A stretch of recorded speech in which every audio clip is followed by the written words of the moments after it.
രാവണന്റെ കൈകളിലിരിക്കുന്ന മനസ്സെല്ലാം ചിതകളിലാണ്. ചിത്തത്തിന് മറ്റൊരർത്ഥമുണ്ട്, ചിത് എന്നൊരർത്ഥമുണ്ട്. ചിത് എന്ന് പറഞ്ഞാൽ ആനന്ദം എന്നർത്ഥം. എപ്പോ ചിത്തം രാമന്റെ കയ്യിലായോ അപ്പോ സച്ചിത് ആനന്ദം. എന്ത് കൈവരിക്കാൻ സാധിക്കും? ആനന്ദത്തെ തരാനും സാധിക്കും. ഇതാണ് ജീവിതത്തിൽ നമ്മൾ കാണുന്നത്. നമ്മുടെയൊക്കെ ജീവിതത്തിൽ നമ്മൾ കൂടുതൽ ആനന്ദം അനുഭവിക്കുന്നതിനേക്കാൾ വിഷമവും ദുഃഖങ്ങളും പ്രയാസങ്ങളും അനുഭവിക്കാൻ കാരണം നമ്മുടെ മനസ്സ് രാവണന്റെ അധീനതയിലാണ്. ഇനി അതിനെ ക്രമേണ രാമന്റെ അധീനതയിലേക്ക് വന്നാൽ സച്ചിദാനന്ദരൂപായ വിശ്വോൽപത്യാദിഹേതവേ താപത്രയ വിനാശായ ശ്രീകൃഷ്ണായ വയം നുമ.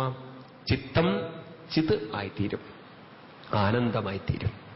ക്ലിയർ ആവേണ്ടതൊക്കെ. ഇതൊക്കെ നമ്മുടെ ഒരു കഥയായിട്ട് നിങ്ങൾ തിരിച്ചെടുക്കൂ. രാമായണം അത്രമാത്രം നമ്മൾ ഉൾക്കൊള്ളണം. ഇങ്ങനെ പറഞ്ഞ് സീതയോട് രാമൻ പറഞ്ഞു, നിനക്കത്ര മോഹാണെങ്കിൽ ഞാൻ പിടിച്ചു കൊണ്ടുവരാമെന്ന്. ആ സമയത്ത് ലക്ഷ്മണനായിരിക്കുന്ന ബുദ്ധി ഇടപെട്ടുകൊണ്ട് പറയുകയാണ്, ശ്രീരാമ, ഇത് സാധാരണ മാനല്ല. ഇതുണ്ടല്ലോ ശരിക്കും പറഞ്ഞു കഴിഞ്ഞാൽ ആര് തന്നെയാണ്? ഇത് രാക്ഷസന്മാര് തന്നെയാണ്, വേഷം കെട്ടി വന്നിരിക്കുന്നതാണ്. അങ്ങ് പോവേണ്ടതില്ല. ഒരിക്കലും ഇങ്ങനൊരു മാൻ ഇതുവരെ അവിടെ കണ്ടിട്ടില്ല. ഇന്നാണ് ഇതിനാദ്യമായിട്ട് കാണുന്നത്. അതുകൊണ്ട് എനിക്ക് തോന്നുന്നു ഇത് രാക്ഷസൻ വേഷം കെട്ടി വന്നിരിക്കുന്നതാണെന്ന് ലക്ഷ്മണൻ ശ്രീരാമനെ ഓർമ്മിപ്പിച്ചുവെങ്കിലും ശ്രീരാമസ്വാമി പറയുന്നത്, നീയൊരു കാര്യം ചെയ്യൂ, എത്രയും വേഗം അവളെ സൂക്ഷിച്ചാൽ മതി എന്നാണ്. അപ്പൊ ലക്ഷ്മണനോട് സീതയെ നോക്കാൻ വേണ്ടി ഏൽപ്പിച്ചുകൊണ്ട് രാമൻ മാനിന്റെ പിന്നാലെ പോയി. അതാണെങ്കിലോ പിടിക്കാൻ കെട്ടിന്ന് കണ്ടു കഴിഞ്ഞാൽ അപ്പത് പോയി.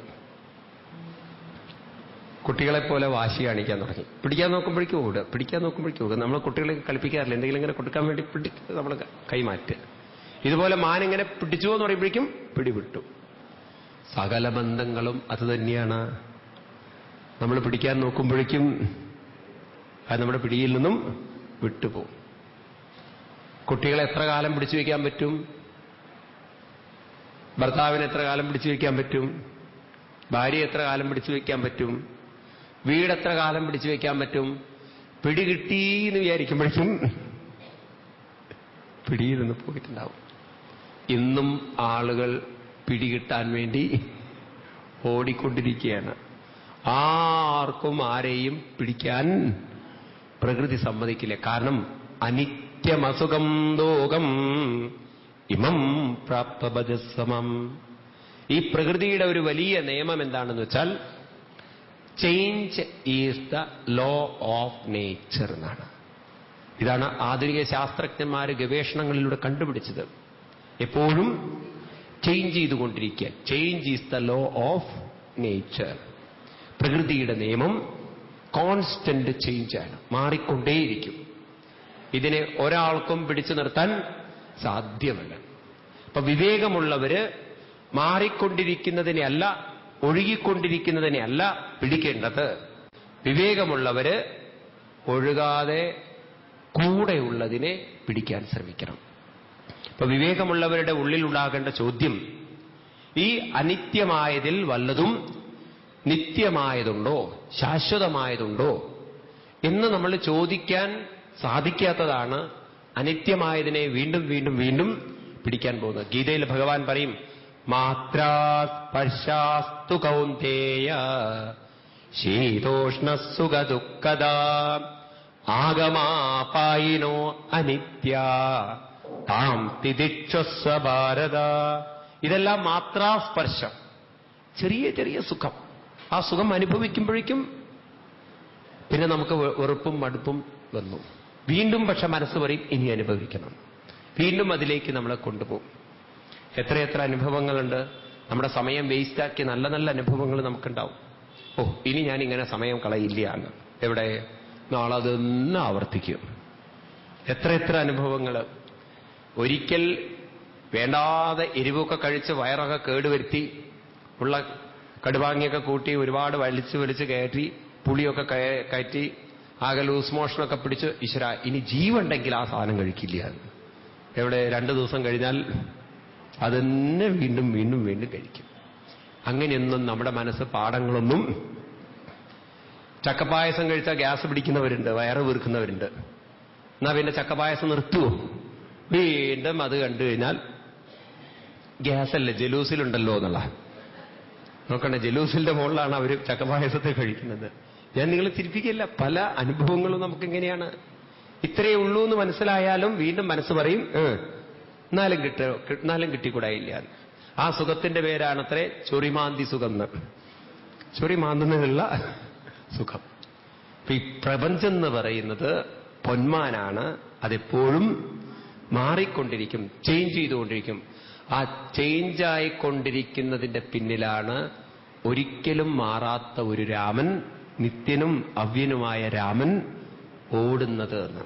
ഇതാണ് നമ്മുടെയൊക്കെ അവസ്ഥ എന്ന് പറയുന്നത്. നിത്യനായൊരു രാമൻ അനിത്യമായൊരു പൊന്മാനിന്റെ പിന്നാലെ ഓടുന്നതാണ് ഞാനും നിങ്ങളൊക്കെ ഇപ്പോ ആയിരിക്കുന്നത്. ഉള്ളിൽ നിത്യനായ രാമനുണ്ടായിട്ടും അനിത്യന്മാരായിരിക്കുന്ന പൊന്മാനിന്റെ പിന്നാലെയാണ് ഓടിക്കൊണ്ടിരിക്കുന്നത്. ആരുടെ കഥയാണ് രാമായണം? അടുത്ത വീട്ടിലെ കേശവന്റെയോ?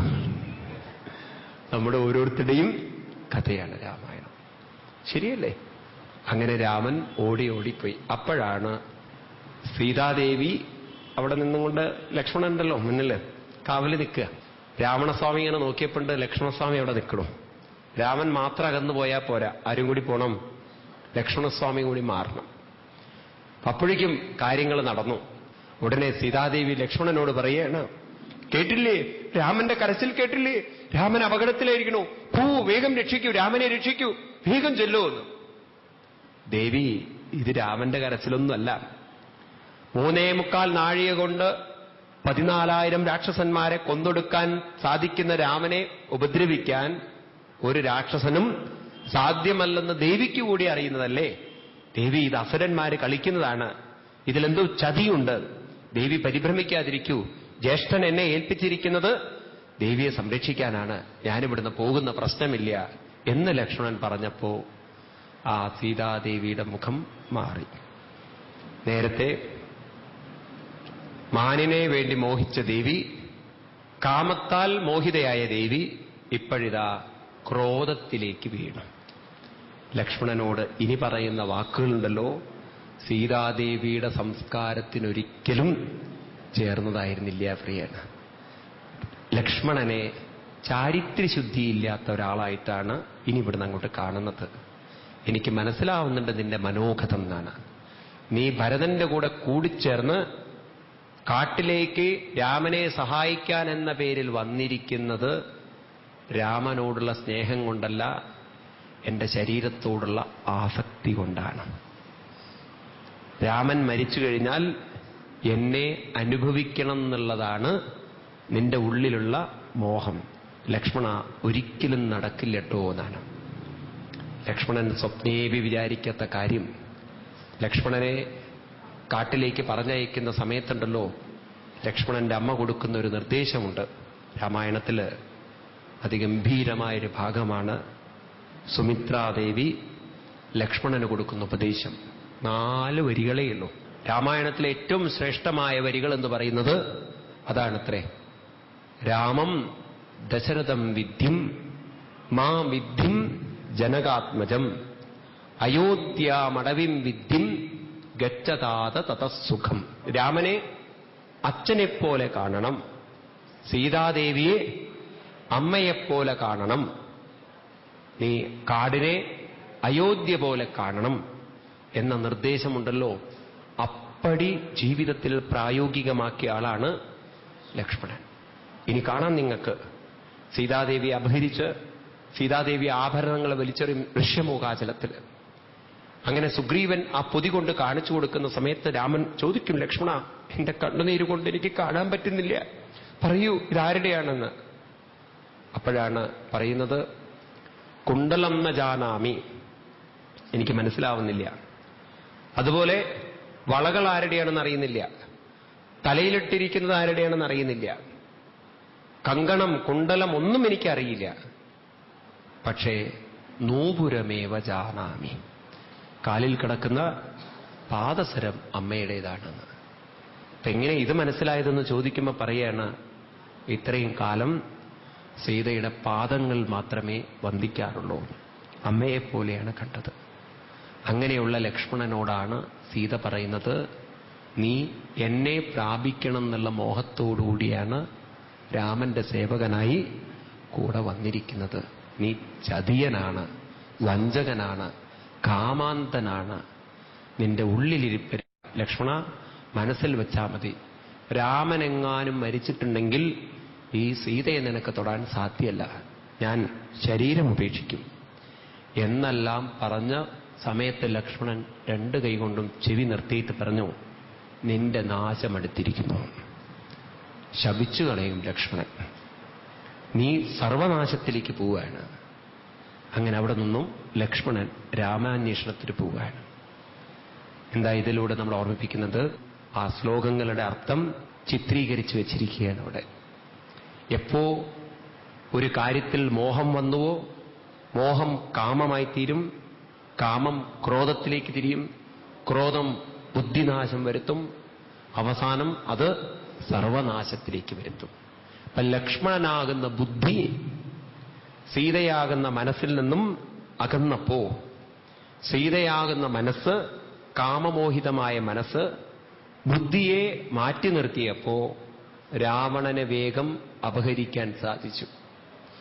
എപ്പോ ഒരു വ്യക്തിയിലെ വിവേകം നഷ്ടപ്പെടുന്നുവോ അവന്റെ ജീവിതം അതോടുകൂടി അധപ്പതിച്ചു.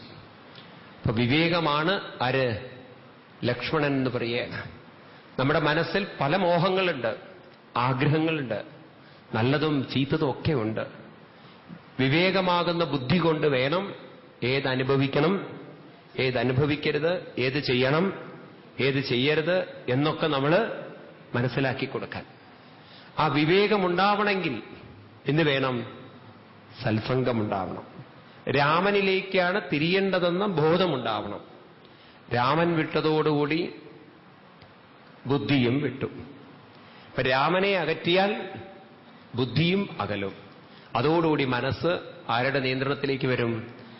രാവണന്റെ ഭോഗ തൃഷ്ണകൾ, അന്ധമായ കാമതൃഷ്ണകളിലേക്ക്, അടക്കാൻ വയ്യാത്ത മോഹങ്ങളിലേക്ക്, ആസക്തികളിലേക്ക്, മനുഷ്യന്റെ മൃഗീയ സംസ്കാരങ്ങളിലേക്ക് അവൻ വീണുപോവും എന്ന് ഈ കഥയിലൂടെ നമ്മളെ കാണിച്ചു തരികയാണ്.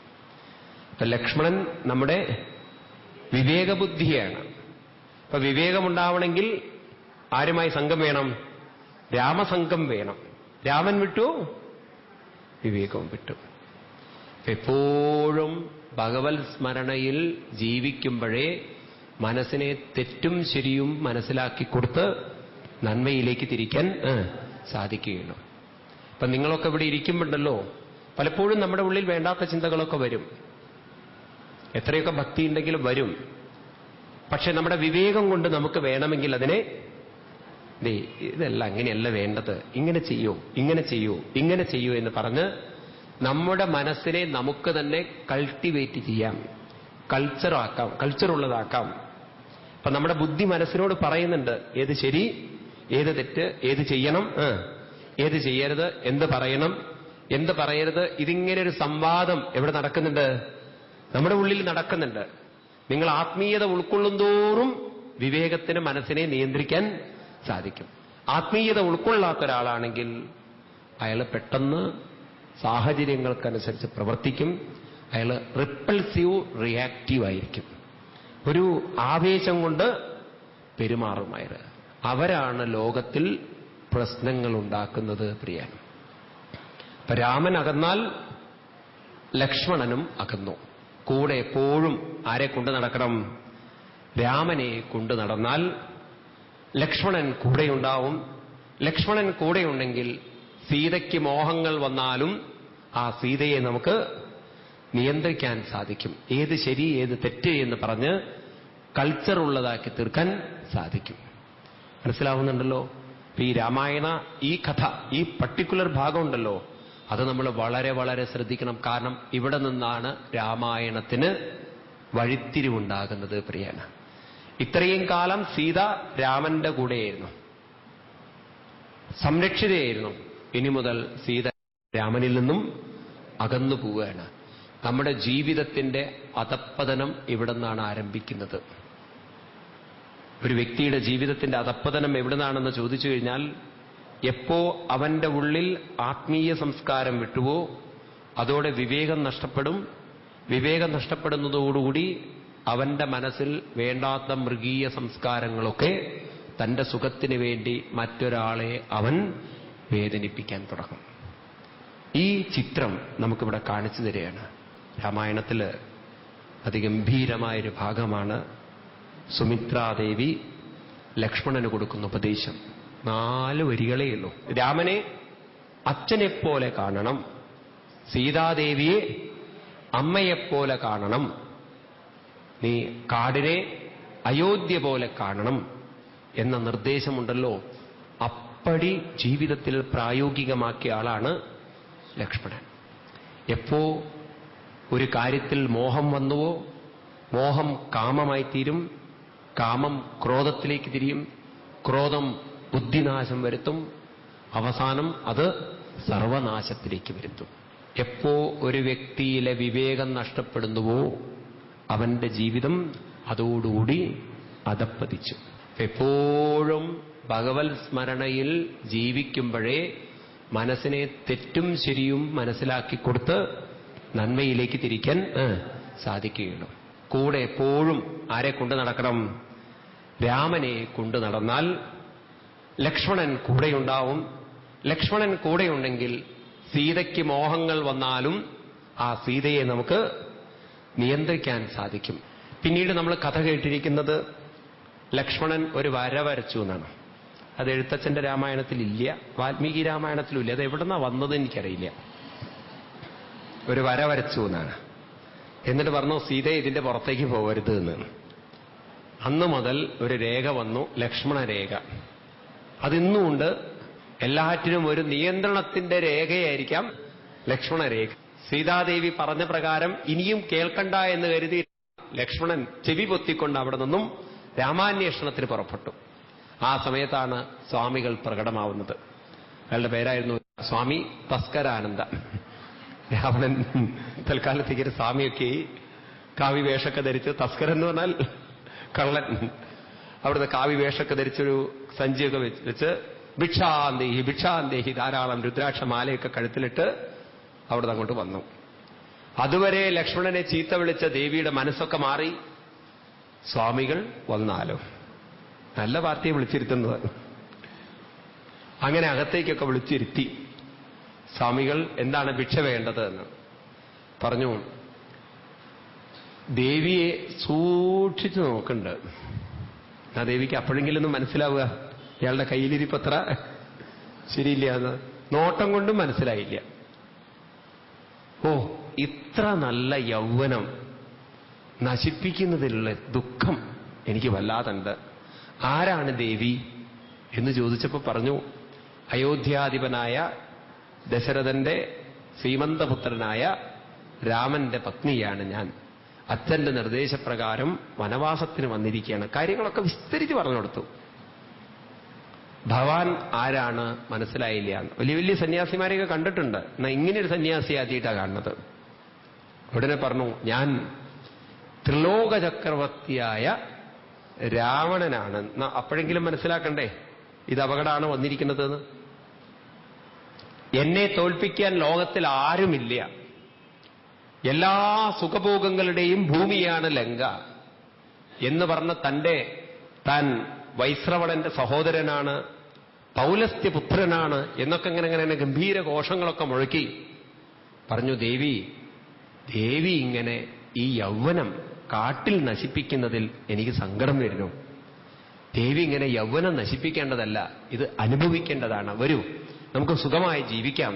ലങ്കയിലേക്ക് പോയി എന്റെ ഭാര്യയായിട്ട് ദേവി ഇരിക്കണം എന്ന്. അപ്പോഴെങ്കിലും ദേവിക്ക് ഉറക്കാൽ അറിയാൻ മതിയിരുന്നു. നേരത്തെ സീതയെ ലക്ഷ്മണ എന്ന് കേട്ട പോലെ ഒരൊറ്റ അലർച്ചാൽ അറിയാൻ മതിയിരുന്നു. എന്ത് രാമാന്നും പറഞ്ഞ ഒരലർച്ചാൽ അറിയാൻ മതിയിരുന്നു. അതൊന്നും അപ്പം തോന്നിയില്ല. പിന്നെ അങ്ങോട്ട് പ്രലോഭനങ്ങളാണ് രാവണൻ. നിഷ്ഠൂരനായ ഒരു രാമനാണല്ലോ നിന്റെ ഭർത്താവ്. നിന്റെ യൗവനം നശിപ്പിച്ചു കളയുന്ന ഒന്നിനും കൊള്ളാത്ത ഒരു മനുഷ്യപ്പുഴുവാണല്ലോ. നീ ജീവിക്കേണ്ടത് കാട്ടിലല്ല, നീ കൊട്ടാരത്തിന്റെ സൗഭാഗ്യങ്ങളിൽ ജീവിക്കേണ്ടതാണ്. 7-ാം മാളിക മുകളിൽ സുന്ദരിയായിട്ട് രാജ്ഞിയായിട്ട് വസിക്കേണ്ടവളാണ്. എന്റെ കൂടെ വരൂ, നിനക്ക് എല്ലാ ഭോഗങ്ങളും ഞാൻ തരാം, എന്റെ രാജ്യം മുഴുവൻ നിനക്ക് തരാം, നീ എന്നും എന്നും എന്റേതായിരിക്കൂ എന്ന് പറഞ്ഞ് ദേവി എങ്ങനെ പ്രലോഭിപ്പിക്കാൻ തുടങ്ങിയപ്പോ ദേവി പറഞ്ഞു, രാവണ, അന്യന്റെ ഭാര്യയെ മോഹിക്കുന്നത് ശരിയല്ല. ഈ ലോകത്തെ മുഴുവൻ രാക്ഷസന്മാരിൽ നിന്ന് മുക്തരാക്കാൻ വേണ്ടി വന്ന എന്റെ രാമന്റെ നിർദ്ദേശമില്ലാതെ അകത്തേക്ക് കയറി നീ എന്നെ നോക്കിക്കൊണ്ട് ഇങ്ങനെയൊക്കെ പറഞ്ഞല്ലോ, രാമനെങ്ങാനും ഒന്ന് കോപം കൊണ്ട് ചുണ്ടുവരപ്പിച്ചാൽ എന്റെ ജീവിതം അതോടുകൂടി കഴിഞ്ഞു. രാമന്റെ കോപാഗ്നിക്ക് ഇരയാകുന്നതിന് മുമ്പ് ഇറങ്ങിപ്പോ ഇവിടുന്ന് എന്നാണ് നിർദ്ദേശം കൊടുക്കുക. പിന്നെ രാവണന് മനസ്സിലായി ഇതങ്ങനെ എളുപ്പമൊന്നും വരില്ല എന്ന്. പിന്നെ പറഞ്ഞു, മര്യാദയ്ക്ക് അങ്ങോട്ട് വന്നോളൂ. അപ്പോഴും കരയാനൊന്നും തോന്നിയില്ലേ? രാവണൻ കടന്നു പിടിച്ചു അങ്ങോട്ട് ബലാത്കാരേണ. പിന്നെ അങ്ങോട്ട് എടുത്തുകൊണ്ടുപോവുകയാണ് തന്റെ രഥത്തിലേക്ക്. അങ്ങനെ സീത എന്നേക്കുമായി രാവണന്റെ കൈകളിൽ അകപ്പെട്ടു. ലക്ഷ്മണന്റെ പാതിവൃത്യത്തെ ചോദ്യം ചെയ്യ സീതയ്ക്ക് അന്യന്റെ കൈപ്പിടിയിലേക്ക് വീഴേണ്ടി വന്നു. അധികമൊന്നും സമയം വേണ്ടി വന്നില്ല. ആ കൈപ്പിടിയിൽ വീണതോടുകൂടി സീതയുടെ പാതിവൃത്യവും ചോദ്യം ചെയ്യപ്പെട്ടു. ഇതൊക്കെ നമുക്ക് ഒന്ന് ശ്രദ്ധിച്ചു നോക്കിക്കഴിഞ്ഞാലല്ലോ രണ്ട് തരത്തിൽ ഇതിനെ വ്യാഖ്യാനിക്കാം. ഒന്ന്, നാം എന്ത് മറ്റുള്ളവരോട് പറഞ്ഞോ അത് നാളെ വേറൊരാളിൽ നിന്ന് നമ്മൾ കേൾക്കും, അനുഭവിക്കും. കർമ്മത്തിന്റെ നിയമം അതാണ്. Every action has equal and opposite reaction. താൻ ചെയ്യുന്നത് തന്റെ നേരെ. ഈ ബോധം നമുക്കുണ്ടായാൽ മതി. എന്ത്? ഞാൻ ഇന്ന് കേൾക്കുന്നതൊക്കെ മുമ്പ് ഞാൻ മറ്റൊരാളോട് പറഞ്ഞു വെച്ചിട്ടുണ്ടായിരിക്കണം, അല്ലെങ്കിൽ അത് ഞാൻ കേൾക്കാൻ സാധ്യമാവില്ല. ഈ ബോധം നമുക്കുണ്ടാക്കാൻ ഈ ചിന്തനങ്ങൾ നല്ലതാണ്. രണ്ടാമത്തത്, ആത്മീയമായി ചിന്തിച്ചു കഴിഞ്ഞാൽ എപ്പോ രാമനെ വിടുന്നുവോ രാവണന്മാർക്ക് പ്രലോഭനമുണ്ടാക്കി നമ്മളെ ബലാത്കാരേണ പിടിച്ചുകൊണ്ടുപോവാൻ, മനസ്സുകളെ അപഹരിക്കാൻ സാധിക്കും. രാമൻ പോയതുകൊണ്ട് തെറ്റില്ല. രാമൻ പോയാലും കുഴപ്പമില്ല. ആരെ അകറ്റരുതായിരുന്നു? ലക്ഷ്മണനെ അകറ്റരുതായിരുന്നു. ഇപ്പൊ രാമൻ അകന്നാലും ബുദ്ധി പോയാൽ ബുദ്ധിനാശോ പ്രണശ്യതി. ബുദ്ധി പോയാൽ, വിവേകം പോയാൽ എളുപ്പം മനസ്സ് രാവണന്റെ നിയന്ത്രണത്തിലേക്ക് വീണുപോകും. മനസ്സിലാവുന്നില്ലേ? അപ്പൊ നമ്മൾ സത്സംഗങ്ങളിലേക്കൊക്കെ പോകുന്തോറും ബുദ്ധി വർദ്ധിക്കും. ബുദ്ധി വർദ്ധിക്കും തോറും രാവണന്റെ പിടിയിൽ നിന്നും സീത വിമുക്തമാവും, മനസ്സ് വിമുക്തമാവും. വിമുക്തമാകും തോറും ആരിലേക്ക് ചേർക്കാൻ പറ്റും? രാമനിലേക്ക് ചേർക്കാൻ പറ്റും. ഇതാണ് നമ്മുടെ ആധ്യാത്മികമായ സാധന എന്ന് പറയുന്നത്. അപ്പൊ നമ്മൾ ബുദ്ധി വർദ്ധിപ്പിച്ചുകൊണ്ട് തന്നെ വരണം, ക്ലാരിറ്റി വരണം. ചിന്മയാനന്ദ സ്വാമികളുടെ ഭാഷയിൽ പറഞ്ഞാൽ, the clarity of vision that gives you clarity of action എന്നാണ്. എത്രമാത്രം നമുക്ക് ക്ലാരിറ്റി ഓഫ് വിഷൻ ഉണ്ടോ, അറിവുണ്ടോ, വ്യക്തതയുണ്ടോ ആത്മീയമായി, അത്രമാത്രം അനുഷ്ഠാനങ്ങളിലും നിങ്ങൾക്ക് വ്യക്തത വരും. അതല്ല, ഇതൊന്നും കേട്ടിട്ട് നമുക്ക് വ്യക്തത ഇല്ലെങ്കിൽ വീണ്ടും നമ്മൾ പണ്ടത്തെ പോലെ അങ്ങോട്ട് ഓടി ഓടി പോകേണ്ടി വരും. അതായത് നമ്മുടെ പഴയ ആ ധാരണകളൊന്നും മാറില്ല എന്ന് പറയണം. അപ്പോഴും ചിലർക്ക് തോന്നുക ദൈവം കോപിക്കും, ദൈവം ശിക്ഷിക്കും, ദൈവത്തിന് അഭിഷേകം ചെയ്തിട്ടില്ലെങ്കിൽ ദൈവത്തിന് ഭ്രാന്ത് വരും, ദൈവത്തിന് അത് കൊടുത്തില്ലെങ്കിൽ ദൈവത്തിന് പ്രശ്നം വരും. അപ്പോഴും ദൈവം വേറെയാണെന്നും ആ ദൈവം തന്നെ ശിക്ഷിക്കുമെന്നുള്ള തെറ്റിദ്ധാരണയിൽ അവർ ജീവിക്കുക. അതെന്തുകൊണ്ടാണ് അങ്ങനെ ജീവിക്കാൻ കാരണം? ക്ലാരിറ്റി ഓഫ് ആക്ഷൻ ശരിയാവാത്തതിന് കാരണം ക്ലാരിറ്റി ഓഫ് വിഷൻ ശരിയാവാത്തതാണ്. അപ്പൊ അതുകൊണ്ട് ശങ്കരാചാര്യസ്വാമികൾ പറയും, ജ്ഞാനം വർദ്ധിക്കുന്തോറും കർമ്മത്തിന് ശുദ്ധി വരുന്നു പ്രിയേണ. കർമ്മം ശുദ്ധമാവണമെങ്കിൽ നമ്മുടെ പ്രവൃത്തികൾ അല്ലെങ്കിൽ നമ്മുടെ സാധനകൾ, അനുഷ്ഠാനങ്ങൾ ശരിയായ വിധത്തിലാവണമെങ്കിൽ അറിവ് ശരിയായ വിധത്തിലായി വരണം. എന്നാൽ പിന്നെ നമുക്ക് കൺഫ്യൂഷൻ ഇല്ല പ്രിയേണ. യാതൊരുവിധ തെറ്റിദ്ധാരണകളും ഇല്ല. വളരെ വ്യക്തമായിട്ടാണ് പറയുന്നത്. അറിവ് വർദ്ധിക്കുന്തോറും ഭിദ്യതേ ഹൃദയഗ്രന്ഥി ഛിദ്യന്തേ സർവസംശയ ചെയ്യന്തേ ചാസ്യ കർമാണി ദൃഷ്ടയേവാത്മനീശ്വരേ.